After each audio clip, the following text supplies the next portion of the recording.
ಓಂ ಶ್ರೀ ಬಸವಲಿಂಗಾಯ ನಮಃ. ಶ್ರೀ ಬಸವ ಟಿವಿಯ ಸಮಸ್ತ ಸಹೃದಯ ವೀಕ್ಷಕ ಬಂಧುಗಳಿಗೆ ಶರಣು ಶರಣಾರ್ಥಿ. ಆತ್ಮೀಯ ವೀಕ್ಷಕರೇ, ತಮಗೆಲ್ಲರಿಗೂ ವಚನವಾಣಿ ಕಾರ್ಯಕ್ರಮಕ್ಕೆ ಆತ್ಮೀಯವಾದಂಥ ಸ್ವಾಗತ ಸುಸ್ವಾಗತ. ಪ್ರಿಯ ವೀಕ್ಷಕರೇ, ಇಂದಿನ ವಚನವಾಣಿ ಕಾರ್ಯಕ್ರಮದಲ್ಲಿ ಯಾವೆಲ್ಲ ವಚನಗಳನ್ನು ಹೆಕ್ಕಿ ತಂದಿದ್ದೇವೆ, ಹಾಗೆ ಅದರ ಅರ್ಥಾನುಭಾವಗಳು ಹೇಗಿವೆ ಅನ್ನೋದನ್ನು ಅರಿಯೋಣ ಬನ್ನಿ. ಮೊದಲಿಗೆ ಇಂದಿನ ವಚನ. ಚಂದ್ರಮನಂತೆ ಕಳೆ ಸಮನಿಸಿತ್ತೆನಗೆ, ಸಂಸಾರವೆಂಬ ರಾಹು ಸರ್ವಗ್ರಾಸಿಯಾಗಿ ನುಂಗಿತ್ತಯ್ಯ. ಇಂದೆನ್ನ ದೇಹಕ್ಕೆ ಗ್ರಹಣವಾಯಿತ್ತು, ಇನ್ನೆಂದಿಗೆ ಮೋಕ್ಷಬಹುದೋ ಕೂಡಲ ಸಂಗಮದೇವ. ಬಸವಣ್ಣನವರು ಬರೆದಿರುವಂತಹ ಈ ವಚನ, ಇದರ ಅರ್ಥ ಹೀಗಿದೆ. ಹೇ ಪರಮಾತ್ಮನೇ, ಥಳಥಳಿಸಿ ಬೆಳಗುವ ಚಂದ್ರನ ದಿವ್ಯ ಪ್ರಭೆಯ ತೇಜದಂತೆ ನಾನೂ ಕೂಡ ಸಚ್ಚಿದಾನಂದ ನಿತ್ಯ ಪರಿಪೂರ್ಣವಾದ ನಿನ್ನ ದಿವ್ಯ ಮಹಾಪ್ರಭೆಯ ತೇಜದ ಕಳೆಯುಳ್ಳವನಾಗಿದ್ದೇನೆ. ಆದರೆ ನನಗೆ ಅಣವ, ಮಾಯ, ಕಾರ್ಮಿಕ ಮಲತ್ರಯಗಳಿಂದ ಕೂಡಿದ ಭಾವ, ಮನ, ತನುಗಳ ವಿಕಾರಗಳಿಂದ ಕೂಡಿ ಸಂಸಾರವೆಂಬ ರಾಹು ಅವಗ್ರಹಿಸಿ ನನ್ನ ನಿಜ ಸ್ವರೂಪವನ್ನೇ ನುಂಗಿಬಿಟ್ಟಿದೆ. ನಾನು ದೇಹೋ ಅಹಂಭಾವಿಯಾಗಿದ್ದೇನೆ.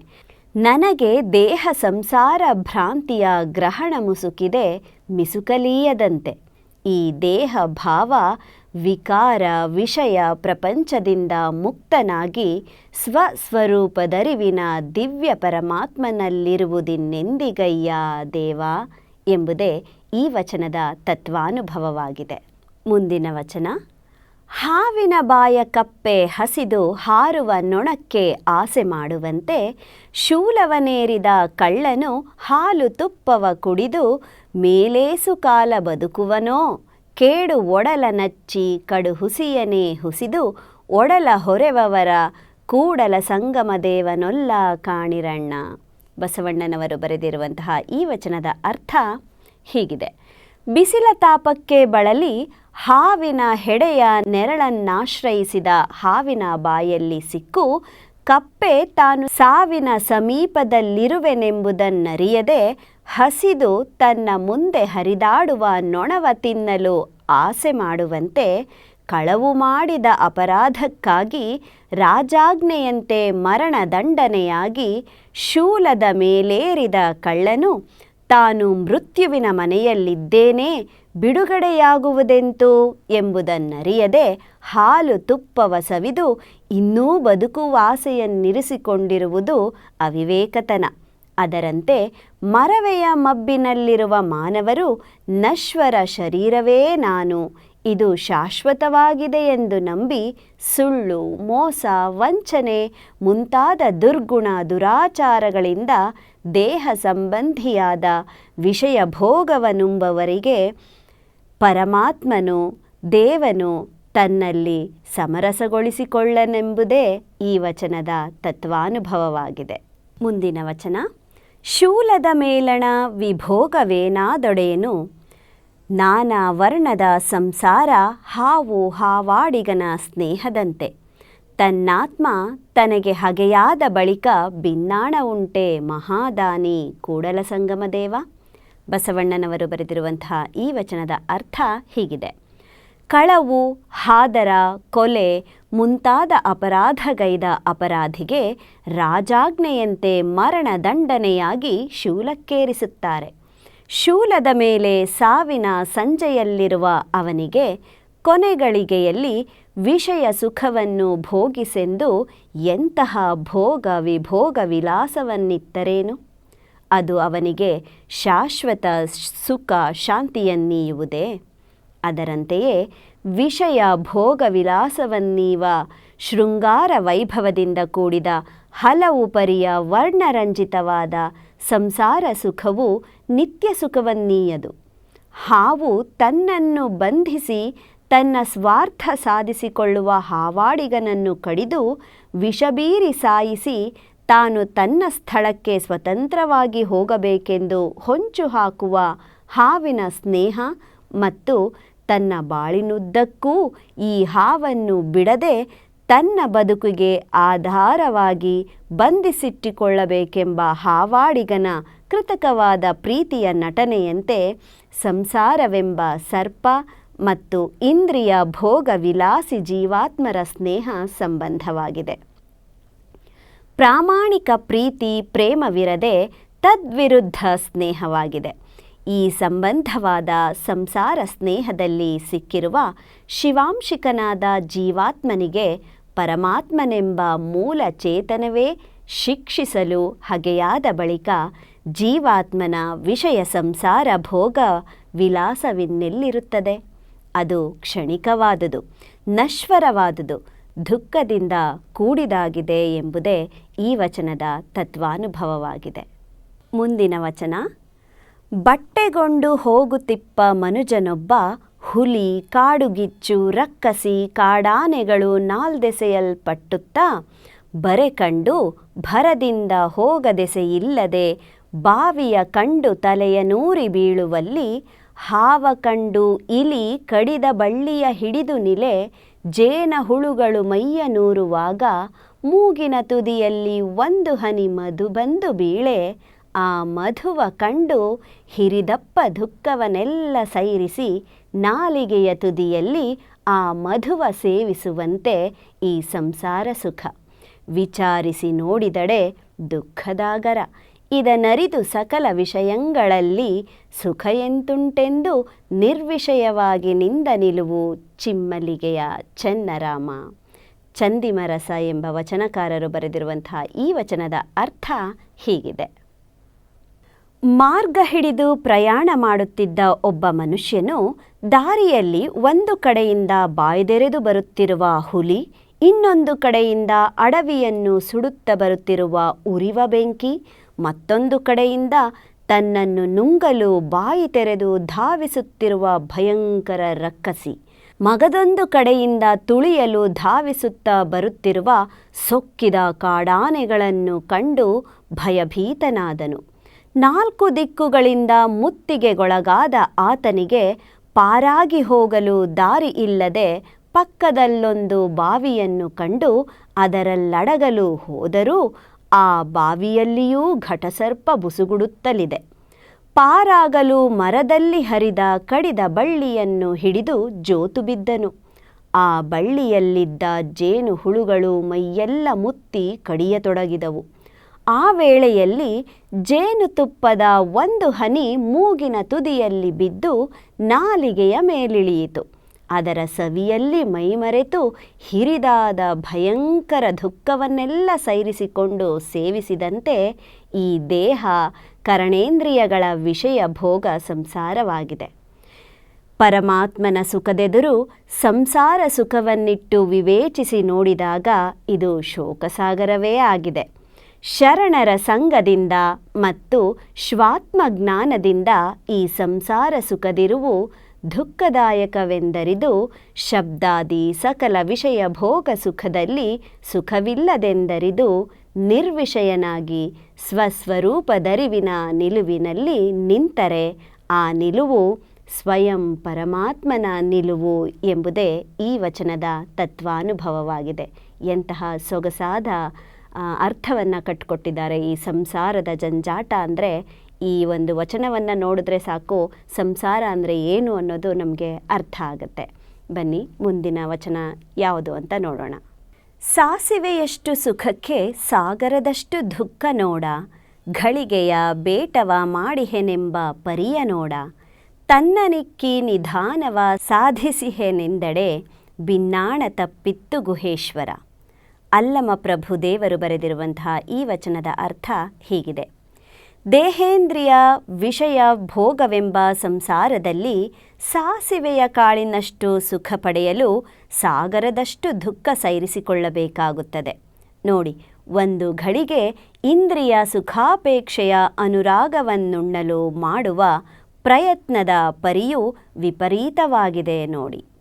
ತನ್ನನ್ನೇ ಬಲಿಗೊಟ್ಟು ಸಕಲ ಸಂಪತ್ತು ಸಾಧಿಸಿಕೊಳ್ಳುವೆನೆಂಬ ಸಂಸಾರಿಗೆ ಶಾಶ್ವತ ಸುಖ ಸೊಬಗೇ ತಪ್ಪುವುದಲ್ಲವೇ ಎಂಬುದೇ ಈ ವಚನದ ತತ್ವಾನುಭವವಾಗಿದೆ. ಬನ್ನಿ ಮುಂದಿನ ವಚನ ಯಾವುದು ಅಂತ ನೋಡೋಣ.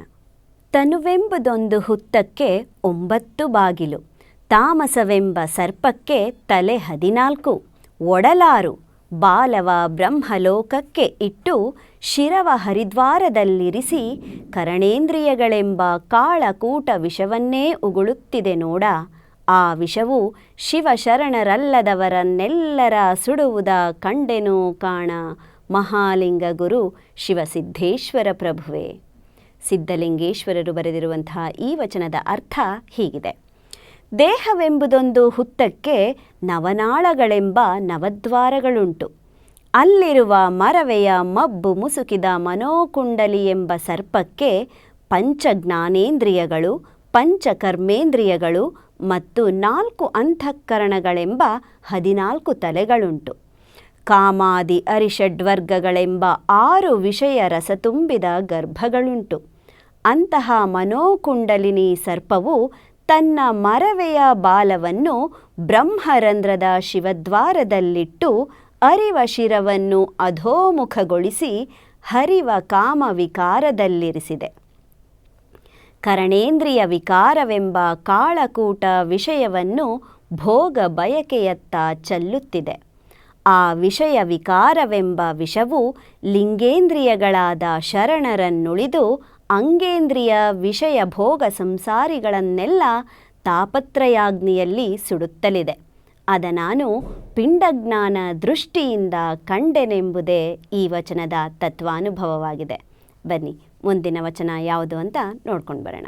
ಅಂಧಕಾರವೆಂಬ ಗಹ್ವರದೊಳಗೆ ನಿದ್ರೆಯೆಂಬ ರಾಕ್ಷಸಿ ಗ್ರಹಿಸಿ ವೀರರ ಹುಚ್ಚು ಮಾಡಿ ಧೀರರ ಧೃತಿಗೆಡಿಸಿ ಶಾಪಾನುಗ್ರಹ ಸಮರ್ಥರ ಸತ್ತಂತಿರಿಸಿ ನಿಚ್ಚ ನಿಚ್ಚ ಜೀವನ ನಾಶವ ಮಾಡುತ್ತಿಹುದು ನೋಡಯ್ಯ ಕೂಡಲ ಚನ್ನ ಸಂಗಮದೇವ. ಚನ್ನ ಬಸವಣ್ಣನವರು ಬರೆದಿರುವಂತಹ ಈ ವಚನದ ಅರ್ಥ ಹೀಗಿದೆ. ತನ್ನ ನಿಜ ಸ್ವರೂಪವ ತಾನರಿಯದಂತೆ ಜೀವಾತ್ಮನಿಗೆ ಮುಸುಕಿದ ಅಜ್ಞಾನಾಂಧಕಾರವೆಂಬ ಆಳವಾದ ಗುಹೆಯೊಳಗೆ ಮರವೆಯ ಮನದ ಮುಂದಿನ ಆಸೆಯೆಂಬ ಮಾಯೆ ಸರ್ವಾಂಗ ವಿಕಾರದಿಂದ ಜಗದ ಜನತೆಯನ್ನು ಬಂಧಿಸಿದೆ. ನಾನಾ ಥರದ ವಿಷಯ ಭೋಗ ವಿಲಾಸವನ್ನು ತೋರಿ ಲೋಕದಲ್ಲಿ ಮಹಾವೀರರೆನಿಸಿಕೊಂಡವರನ್ನು ಕೂಡ ವಿಷಯ ವಿಕಾರದಿಂದ ಕಂಗೆಡಿಸಿ ಹುಚ್ಚರನ್ನಾಗಿಸಿದೆ. 100 ವೈರಿಗಳೆದುರು ಧೃತಿಗೆಡದ ಧೀರರನ್ನು ಈ ಮಾಯಾ ರಕ್ಕಸಿ ಸೋಲಿಸಿ ಧೃತಿಗೆಡಿಸಿದೆ. ತಮ್ಮ ತಪೋಬಲದಿಂದ ಶಾಪಾನುಗ್ರಹ ಸಮರ್ಥರನ್ನು ಕೂಡ ಲಿಂಗಾಂಗ ಸಾಮರಸ್ಯದಿಂದ ಸಾವಿಲ್ಲದ ಪರಮಾತ್ಮನಾಗಗೊಡದೆ ನಶ್ವರ ನರದೇಹಿಗಳಾಗಿ ನಿತ್ಯ ಜೀವನದಿಂದ ಸತ್ತಂತಿರಿಸಿದೆ. ಜೀವಿಗಳಿಗೆ ವಿಷಯ ಭೋಗವನ್ನಿತ್ತು ಪ್ರತಿನಿತ್ಯವೂ ನಿಜ ಜೀವನದ ಪರಮ ಗುರಿಯನ್ನೇ ನಾಶ ಮಾಡುತ್ತಿದೆ. ಅರಿವಿನಿಂದ ಎಚ್ಚರಾಗಿ ನೋಡಿರಿ ಎಂಬುದೇ ಈ ವಚನದ ತತ್ವಾನುಭವವಾಗಿದೆ. ನಮ್ಮ ಮುಂದಿನ ವಚನ ಯಾವುದು ಅಂತ ನೋಡೋಣ. ಅರಗಿನ ಪುತ್ತಳಿಯ ನುರಿಕೊಂಡಡೆ ಉದಕ ಬಾಯಾರಿ ಬಳಲುತ್ತಿದೆ. ಅಗೆಯಿಂಭೋ ಬಾವಿಯ ನಗೆಯಿಂಭೋ ಬಾವಿಯ ನಗದಾತ ಸತ್ತ ಬಾವಿ ಬತ್ತಿತ್ತು. ಇದು ಕಾರಣ ನೆರೆಮೂರು ಲೋಕ ಬರುಸೋರೆ ಒಯ್ಯಿತ್ತು ಗುಹೇಶ್ವರ. ಅಲ್ಲಮ ಪ್ರಭುದೇವರು ಬರೆದಿರುವಂತಹ ಈ ವಚನದ ಅರ್ಥ ಹೀಗಿದೆ. ಅರಗಿನಂತೆ ಕರಗುವ ಮಲತ್ರಯಗಳು ಮುಸುಕಿದ ತನುವೆಂಬ ಗೊಂಬೆಗೆ ತಾಪತ್ರಯವೆಂಬ ಅಗ್ನಿಯಾವರಿಸಿ ಧಗಧಗ ಉರಿಯುತ್ತಾ ಬಾಧೆಪಡಿಸುತ್ತಿದೆ. ಆಗ ನೀರಿನಂತೆ ಅಧೋಮುಖಿಯಾದ ಮನಸ್ಸು ವಿಷಯ ರಸದ ನೀರಿಗಾಗಿ ಬಾಯಾರಿ ಬಳಲುತ್ತಿದೆ. ಬಾಯಾರಿಕೆ ನೀಗಿಸಲು ತನುವೆಂಬ ಭೂಮಿಯ ಮೇಲೆ ವಿಷಯ ರಸದ ಬಾವಿಯನ್ನಗೆಯಲು ಶ್ರಮಿಸುತ್ತಿದ್ದಾನೆ. ಸಂಸಾರ ವಿಷಯ ರಸ ತುಂಬಿದ ಬಾವಿಯೇ ಎನಗೆ ಗತಿಯೆಂದು ಬಗೆದು ಕೊರಗುತ್ತಿದ್ದಾನೆ. ವಿಷಯ ಸುಖಕ್ಕಾಗಿ ಬಳಲಿದ ಜೀವ ಭಾವಿಯು ತನ್ನ ಮೂಲ ಪರಮಾತ್ಮ ಭಾವದಿಂದುಳಿಯದೆ ಭವಿಯಾಗಿ ಭವದಲ್ಲಿ ಸತ್ತನು. ನಶ್ವರವಾದ ವಿಷಯ ರಸ ತುಂಬಿದ ಬಾವಿಯೂ ಬತ್ತಿ ನಷ್ಟವಾಯಿತು. ಇದರಿಂದ ತನುತ್ರಯಗಳು ಲಿಂಗತ್ರಯ ಸಂಪನ್ನವಾಗದೆ ವ್ಯರ್ಥವಾಯಿತು ಎಂಬುದೇ ಈ ಒಂದು ವಚನದ ತತ್ವಾನುಭವವಾಗಿದೆ. ನಮ್ಮ ಮುಂದಿನ ವಚನ. ಆರೂ ಇಲ್ಲದ ಅರಣ್ಯದೊಳಗೆ ಮನೆಯ ಕಟ್ಟಿದರೆ ಕಾಡ ಕಿಚ್ಚೆದ್ದು ಬಂದು ಹತ್ತಿತಲ್ಲ. ಆ ಉರಿಯೊಳಗೆ ಮನೆ ಬೇವಲ್ಲಿ ಮನೆಯೊಡೆಯನೆತ್ತ ಹೋದನೋ. ಉರಿಯೊಳಗೆ ಬೆಂದ ಮನೆ ಧಗೆಯಾದುದ ಕಂಡು ಮನೆಯೊಡೆಯ ನಳಲುತ್ತಾ ಬಳಲುತ್ತೈದಾನೆ. ಗುಹೇಶ್ವರ, ನಿಮ್ಮ ಒಲವಿಲ್ಲದ ತಾವ ಕಂಡು ಮನದಲ್ಲಿ ಹೇಸಿ ತೊಲಗಿದೆನು. ಅಲ್ಲಮಪ್ರಭುದೇವರು ಬರೆದಂಥ ಈ ವಚನದ ಅರ್ಥ ಹೀಗಿದೆ. ಯಾರಿಗ್ಯಾರೂ ಇಲ್ಲದ ಭವಾರಣ್ಯದೊಳಗೆ ಜೀವಾತ್ಮನು ದೇಹ ಭಾವದಭಿಮಾನದಲ್ಲಿ ನೆಲೆಗೊಂಡರೆ ಭವಾರಣ್ಯದಲ್ಲಿ ತಾಪತ್ರಯಾಗ್ನಿ ಎದ್ದು ದೇಹ ಜೀವನವನ್ನೆಲ್ಲವನ್ನೂ ಆವರಿಸಿತ್ತು. ಆ ತಾಪತ್ರಯಾಗ್ನಿಯಲ್ಲಿ ತನು ಬಳಲುತ್ತಿರುವಾಗ ಮನೆಯೊಡೆಯನಾದ ಸಚ್ಚಿದಾನಂದ ಸ್ವರೂಪಿಯಾದ ಆತ್ಮನು ತನ್ನ ನಿಜ ಸ್ವರೂಪದಿಂದ ಮರೆಯಾದನು. ತಾಪತ್ರಯಾಗ್ನಿಯಲ್ಲಿ ಬೆಂದ ತನುವು ದುಃಖಕ್ಕೀಡಾದನು ಕಂಡು ಜೀವಾತ್ಮನು ಭವಬಾಧೆಯಲ್ಲಿ ನರಳುತ್ತಾ ಬಳಲುತ್ತಿದ್ದಾನೆ. ಹೇ ಪರಮಾತ್ಮನೇ, ದೇಹಭಾವಿಯಾಗಿ ಭವಾರಣ್ಯದ ತಾಪತ್ರಯಾಗ್ನಿಯಲ್ಲಿ ಬೇವುತ್ತಿರುವ ಜೀವಿಗಳಲ್ಲಿ ನಿಮ್ಮಲ್ಲಿ ಕೂಡುವ ಶಿವಾದ್ವೈತ ಭಕ್ತಿ ಜ್ಞಾನದತ್ತ ಒಲವಿಲ್ಲದನ್ನು ಕಂಡು ನಾನು ನನ್ನ ಮನದಲ್ಲಿ ಹೇಸಿ ಇದರಿಂದ ದೂರ ಸರಿದು ನಿಮ್ಮ ಅನುಭಾವಿಗಳತ್ತ ಹೋದೆನು ಎಂಬುದೇ ಈ ವಚನದ ತತ್ವಾನುಭವವಾಗಿದೆ. ನಮ್ಮ ಮುಂದಿನ ವಚನ. ರಕ್ಕಸಿಗಿಬ್ಬರು ಮಕ್ಕಳು, ತೊಟ್ಟಿಲ ಮೇಲೈವರು. ರಕ್ಕಸಿ ಬಾಣಂತಿಯಾದರೆ ಮಕ್ಕಳಿಗಿನ್ನೆಂತೋ. ತೊಟ್ಟಿಲು ತೂಗುವೆ ಜೋಗುಳ ಹಾಡುವೆ, ರಕ್ಕಸಿ ಬಾಣಂತಿಯ ತೊಟ್ಟಿಲ ನುಂಗಿತ್ತು. ಇದೇನು ಹೇಳ ಗುಹೇಶ್ವರ? ಅಲ್ಲಮಪ್ರಭುದೇವರು ಬರೆದಿರುವಂಥ ಈ ವಚನದ ಅರ್ಥ ಹೀಗಿದೆ. ಅಜ್ಞಾನಜನ್ಯವಾದ ಮಾಯೆಗೆ ಮರವೆಯ ಮನ ಮತ್ತು ಸಂಚಲ ಪ್ರಾಣವೆಂಬೆರಡು ಮಕ್ಕಳುಂಟು. ತನುವೆಂಬ ತೊಟ್ಟಿಲ ಮೇಲೆ ವಿಷಯಾಸಕ್ತವಾದ ಪಂಚೇಂದ್ರಿಯಗಳುಂಟು. ಇವುಗಳಿಂದ ಮಾಯೆ ವಿಕಾರಗೊಂಡರೆ ಮರವೆಯ ಮನ ಮತ್ತು ಸಂಚಲ ಪ್ರಾಣಗಳ ಗತಿಯೇನು? ಅವು ಲಿಂಗದಲ್ಲಿ ಒಂದಾಗುವುದು ಹೇಗೆ? ದೇಹ ಸಂಬಂಧಿಯಾಗಿ ವಿಷಯ ಭೋಗಕ್ಕಾಗಿ ಅಲೆದಾಡುವುದು ಮತ್ತು ಕೀಳು ವಿಷಯಾನಂದದಲ್ಲಿ ಮೈಮರೆದು ವಿಷಯಕ್ಕೆ ಮೆಚ್ಚಿ ಜೋಜೋ ಎನ್ನುತ್ತಾ ಶಬ್ದಜಾಲದಿಂದ ಭೌತ ಸುಖಕ್ಕೆ ವರ್ಣಿಸಿ ಹಾಡುವುದೇ ಗತಿ. ಇದರಿಂದ ವಿಕಾರಗೊಂಡ ಮಾಯೆ ಕಾರ್ಯಯುಕ್ತವಾದ ಕಾರ್ಯವನ್ನೆಲ್ಲ ಆವರಿಸಿತ್ತು. ಶಿವಾಂಶಿಕನಾದ ಆತ್ಮನಿಗೆ ಈ ರೀತಿಯ ಸಂಸಾರ ಬಂಧನವೇಕಾಯಿತು ದೇವ ಎಂಬುದೇ ಈ ವಚನದ ಅರ್ಥ. ನಮ್ಮ ಮುಂದಿನ ವಚನ. ಊರ ಮಧ್ಯದ ಕಣ್ಣ ಕಾಡಿನೊಳಗೆ ಬಿದ್ದಿದಾವೆ 5 ಹೆಣ. ಅಳುವವರು ಬಳಗ ಬಂದು ಬಂದು ಬಳಗ ಘನವಾದ ಕಾರಣ. ಬೇಯದು ಹೆಣ ನಂದದು ಕಾಡು, ಉರಿಯಿತ್ತು ಮಾಡ ಗುಹೇಶ್ವರ. ಅಲ್ಲಮಪ್ರಭುದೇವರು ಬರೆದಿರುವಂಥ ಈ ವಚನದ ಅರ್ಥ ಹೀಗಿದೆ. ತನುವಿನ ಅಂತರಂಗದೊಳಗಿನ ಅಜ್ಞಾನ ದೃಷ್ಟಿ ಎಂಬ ಭವಾರಣ್ಯದೊಳಗೆ ಪರಮಾತ್ಮನ ಚೇತನವಿಲ್ಲದ ಪಂಚ ವಿಷಯಗಳೆಂಬ ಹೆಣಗಳು ಬಿದ್ದಿವೆ. ಈ ವಿಷಯ ಭೋಗವೆಂಬ ಹೆಣಕ್ಕೆ ಅಪ್ಪಿ ಆಲಂಗಿಸಲು ಕರಣೇಂದ್ರಿಯಗಳೆಂಬ ದೊಡ್ಡ ಬಳಗವೂ ಬಂದು ಆಸೆ ಪಡುತ್ತಿವೆ. ಆತುರತೆಯಿಂದ ಕೊರಗುತ್ತಿವೆ. ಅರಿವಿನಾಗ್ನಿಯಲ್ಲಿ ಬೆಂದು ವಿಷಯವು ಪ್ರಸಾದಮಯವಾಗದು. ಆದ ಕಾರಣ ಸಂಸಾರದ ಭವಾರಣ್ಯವು ಸುಟ್ಟು ನಷ್ಟವಾಗದು. ಆದ್ದರಿಂದ ಸ್ವಸ್ವರೂಪದರಿವಿನ ಚೇತನವಿಲ್ಲದ ತನುವು ತಾಪತ್ರಯಾಗ್ನಿಯಲ್ಲಿಯೇ ಉರಿಯುತ್ತಲಿದೆ ನೋಡ ಎಂಬುದೇ ಈ ವಚನದ ಅರ್ಥವಾಗಿದೆ. ಮುಂದಿನ ವಚನ. ಹುಟ್ಟು ಬಂಜೆಯ ಮಗನೊಬ್ಬ ಈನದೆಮ್ಮೆಯ ಗಿಣ್ಣಬೇಡಿದನು. ಕೊಂಬಿಲ್ಲದ ಮರವನೇರಿ ಹೊಟ್ಟೆ ತುಂಬ ಹಣ್ಣ ಮೇಲಿದನು. ಗುಹೇಶ್ವರ ಇಳಿ ಇಳಿ ಎಂದೊಡೆ ಅಳುತ್ತೈದಾನೆ. ಅಲ್ಲಮಪ್ರಭುದೇವರು ಬರೆದಿರುವಂಥ ಈ ವಚನದ ಅರ್ಥ ಹೀಗಿದೆ. ಜನನ ಕರ್ಮವಿಲ್ಲದ ನಿರಂಜನ ಪರಮಾತ್ಮನ ಚಿತ್ಶಕ್ತಿಯಿಂದ ಉದಯವಾಗಿ ದೇಹಭಾವಿಯಾದ ಜೀವಾತ್ಮನು ಅಜ್ಞಾನದಿಂದ ತನ್ನ ನಿಜವ ಮರೆತು ಜೀವಭಾವ ಭ್ರಾಂತಿಗೊಳಗಾಗಿ ಜ್ಞಾನ ಶಿಶುವಿಗೆ ಜನ್ಮವೀಯದ ಅಜ್ಞಾನ ಮಾಯಾಶಕ್ತಿ ಎಂಬ ಎಮ್ಮೆಯ ಸುಖವನ್ನು ಬಯಸುತ್ತಿರುವನು. ಸದಾಚಾರವೆಂಬ ಶಾಖೆಗಳಿಲ್ಲದ ದೇಹ ವೃಕ್ಷವನ್ನೇ ಆಶ್ರಯಿಸಿಕೊಂಡು ಇಂದ್ರಿಯ ವಿಷಯ ಸುಖಭೋಗವನ್ನು ಯಥೇಚ್ಛವಾಗಿ ಉಣ್ಣುತ್ತಿದ್ದಾನೆ.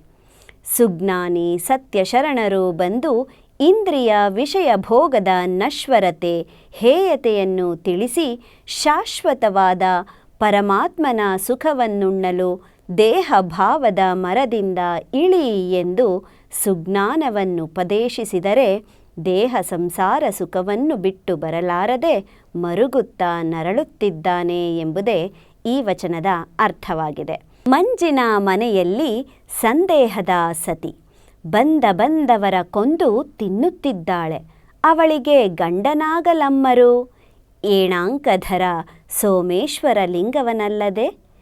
ಬಿಬ್ಬಿ ಬಾಚಯ್ಯ ಎಂಬಂಥ ವಚನಕಾರರು ಬರೆದಿರುವಂತಹ ಈ ವಚನದ ಅರ್ಥ ಹೀಗಿದೆ. ಮಂಜಿನ ಗಡ್ಡೆಯಂತೆ ಕರಗಿ ಹೋಗುವ ನಶ್ವರ ದೇಹದಲ್ಲಿ ಲಿಂಗದ ನಿಜತತ್ವವನ್ನು, ಪರಮಾತ್ಮನ ನಿಜತ್ವವನ್ನು ಸಂದೇಹದಿಂದ ಕಾಣುವ ಮನದ ಮುಂದಿನ ಆಸೆಯೆಂಬ ಮಾಯೆಯಿದ್ದಾಳೆ.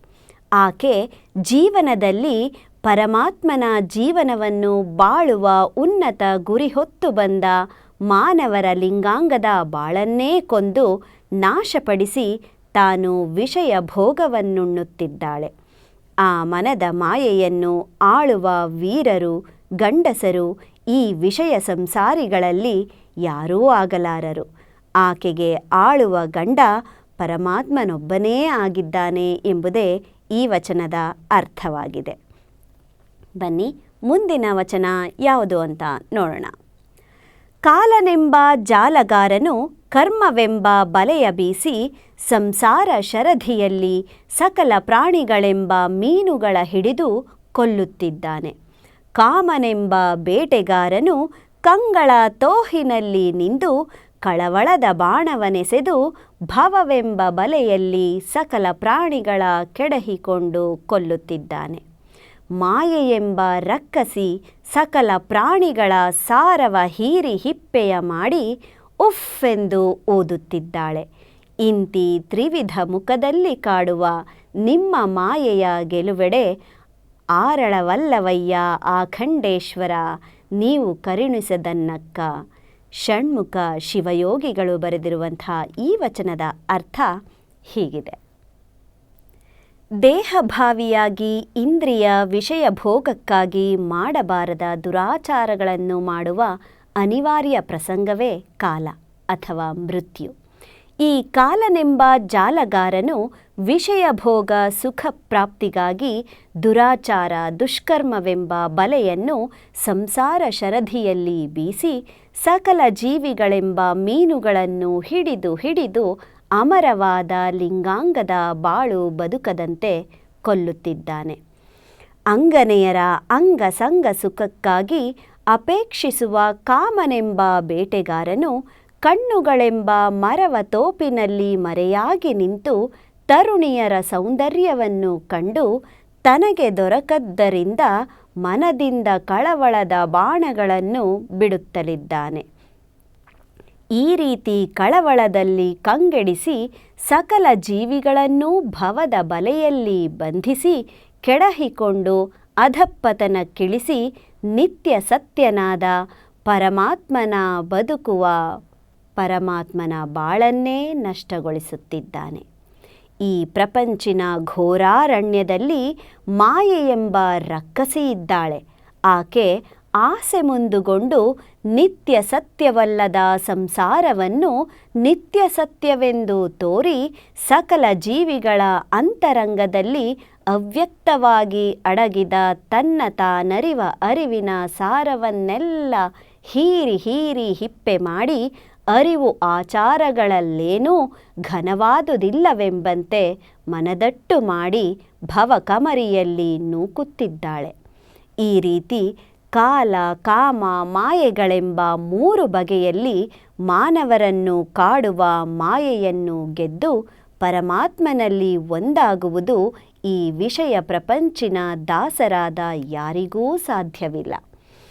ಪರಮಾತ್ಮನ ಕರುಣೆಯಿಂದ ತನ್ನ ತಾನರಿತವರಿಗೆ ಸಾಧ್ಯವೆಂಬುದೇ ಈ ವಚನದ ತತ್ವಾನುಭವವಾಗಿದೆ. ಬನ್ನಿ ಮುಂದಿನ ವಚನ ಯಾವುದು ಅಂತ ನೋಡೋಣ.